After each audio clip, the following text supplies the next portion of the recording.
The baby birds sat in the nest. There were 2 baby birds.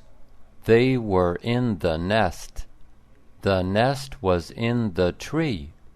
The baby birds were waiting for Mama Bird.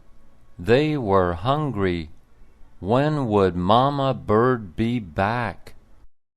Then they saw Mama Bird.